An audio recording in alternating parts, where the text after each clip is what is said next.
y a quelque chose qu'on ne peut pas imaginer. C'est pas qu'on ne veut pas imaginer, mais qu'on ne peut pas imaginer. C'est la sexualité de ses parents. Et encore plus la sexualité de ses grands-parents.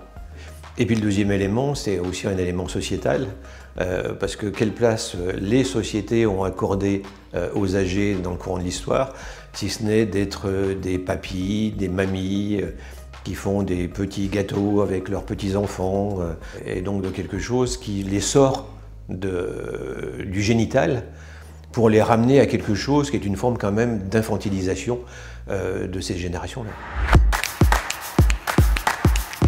Les gens qui ont plus de 80 ans ont été élevés dans une relation à leur corps qui était une relation qui était très liée à l'époque où ils ont eu 20 ans. La sexualité était quelque chose qui existait dans la construction d'une personne, mais qui n'était pas forcément un axe de construction identitaire. Et après, il y a eu l'autre génération, les baby-boomers. Donc là, la sexualité est devenue complètement identitaire. Cette fameuse génération 68, ça a été cette génération de jouissez sans entrave. Donc cette génération-là ne va pas et n'accepte pas, et c'est très bien, de se dire ah maintenant non, parce que j'atteins 70 ans, la question de la sexualité, il faut que je l'élimine. Le désir autour de la sexualité, autour de la séduction, autour de l'attrait vis-à-vis des autres, c'est un élément qui est un moteur gigantesque, ça. Qui est même le moteur sur lequel on fonctionne. Cette désexualisation des vieux conduit à une perte d'identité et puis à un élément quasiment de perte du désir de vivre. J'ai deux exemples en tête. Un exemple un jour d'une dame dans un EHPAD qui m'a dit « Vous savez, docteur, je suis vieille et homosexuelle, c'est la double peine. » C'est extrêmement douloureux d'entendre ça, extrêmement douloureux. Et un jour, un monsieur qui m'a dit « Assez jeune, j'ai pu affirmer mon homosexualité, même à une époque où ce n'était pas encore quelque chose qui était facile à affirmer, mais quand je suis arrivé dans cet EHPAD, je me suis rendu compte que si je m'affirmais en tant qu'homosexuel, j'allais être exclu. Donc j'ai été obligé de taire mon homosexualité parce que l'environnement ne me permettait pas de prendre ma place en tant qu'homosexuel. Donc oui, il y a une double peine. Et pour les transgenres, je dirais c'est une triple peine, parce que là aussi, quand ils arrivent en particulier en institution, leur génération a quasiment pas de représentation de ce que c'est le transgenre. Donc quand on n'a pas de représentation, eh ben, on exclut, on stigmatise, on considère que c'est des gens anormaux.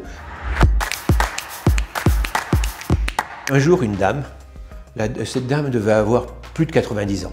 Je la rencontre dans un EHPAD. Elle me dit « Vous savez, docteur, j'ai 90 ans, je masturbe, je suis anormal. » Je dis « Non, madame, vous n'êtes pas anormal. » Mais elle me disait « Mais moi, dans ma génération, se masturber, c'était quelque chose qui était monstrueux. » Donc, quand je fais ça, elle me disait « Je pense à ce que ma mère aurait pensé. » En quoi j'ai le droit de prendre du plaisir si j'ai 90 ans et que je me masturbe? Est-ce qu'on leur donne le droit à avoir quelque chose qui est une sexualité dans l'évolution de son corps, qui est un corps qui a 70, 80, 90 ans, donc un corps qui change, mais un corps qui a encore quelque chose dans lequel on peut s'épanouir? Il y a un élément extrêmement important pour réveiller son désir, c'est savoir se séparer.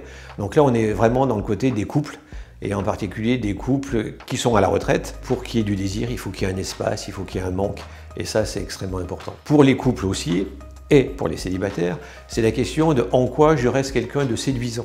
Et là aussi, dans la séduction, ça peut être aussi la place que je me donne dans la société, en faisant des choses, en quoi je puis m'affirmer dans ce que je fais maintenant, dans la manière dont j'ai du plaisir dans la vie. Et cette pulsion de vie, qui est une pulsion de désir, va faire que le désir va être présent aussi pour d'autres éléments de mon existence. La question importante, c'est aimer vieillir, et puis c'est ne pas être en permanence dans des références du passé. Ce qui n'est pas toujours simple, hein, je l'accorde, mais surtout dans une société où le jeunisme est quand même très très présent. Dans la grande majorité des cas, des familles que j'ai pu rencontrer, des équipes que je côtoie quasiment au quotidien, les gens, ils ne sont pas forcément méchants. Mais ils n'imaginent pas. Ils n'ont pas de représentation de ce que peut être un individu de 80 ans désirant. C'est leur papa, c'est leur maman, c'est leur grand-père, leur grand-mère. Ils le rapportent à une fonction et non pas à une personne. Donc c'est en quoi on aide les familles et on aide les soignants à penser les gens non pas par rapport à un rapport à leur âge, mais par rapport au fait qu'ils sont des individus, dans un rapport qui est un rapport différent, qui n'est pas simplement ce rapport d'appartenance. Et puis au niveau des équipes, est-ce que ce sont des individus ou ce sont des gens qu'on soigne? C'est d'abord des individus. Un défaut de nos EHPAD, c'est que c'est vraiment très, je dirais même trop médicalisé. Donc c'est d'abord la pensée soignante qui vient devant la pensée de l'individu. Alors que si on inverse les choses, à ce moment-là, je vais pouvoir le penser en tant qu'une personne qui peut avoir aussi du désir, qui peut avoir des pulsions, qui peut avoir des pensées autour de la sexualité. Alors moi, ce que je dis toujours, si un jour je me retrouve en EHPAD, il ne va pas falloir me faire chier par rapport à ma sexualité. Parce que c'est un élément extrêmement important de ma construction individuelle, donc je veux avoir mon espace d'intimité. Ça, pour moi, c'est l'élément le plus important. En quoi, en vieillissant, je vais pouvoir conserver mon intimité. Et pour moi, l'intimité, c'est très lié avec la dignité. Je ne veux pas que les gens qui vont m'accompagner, si j'en ai besoin dans une forme de dépendance, soient simplement des gens qui viennent faire un acte technique, mais je veux que ce soit des gens que je connaisse.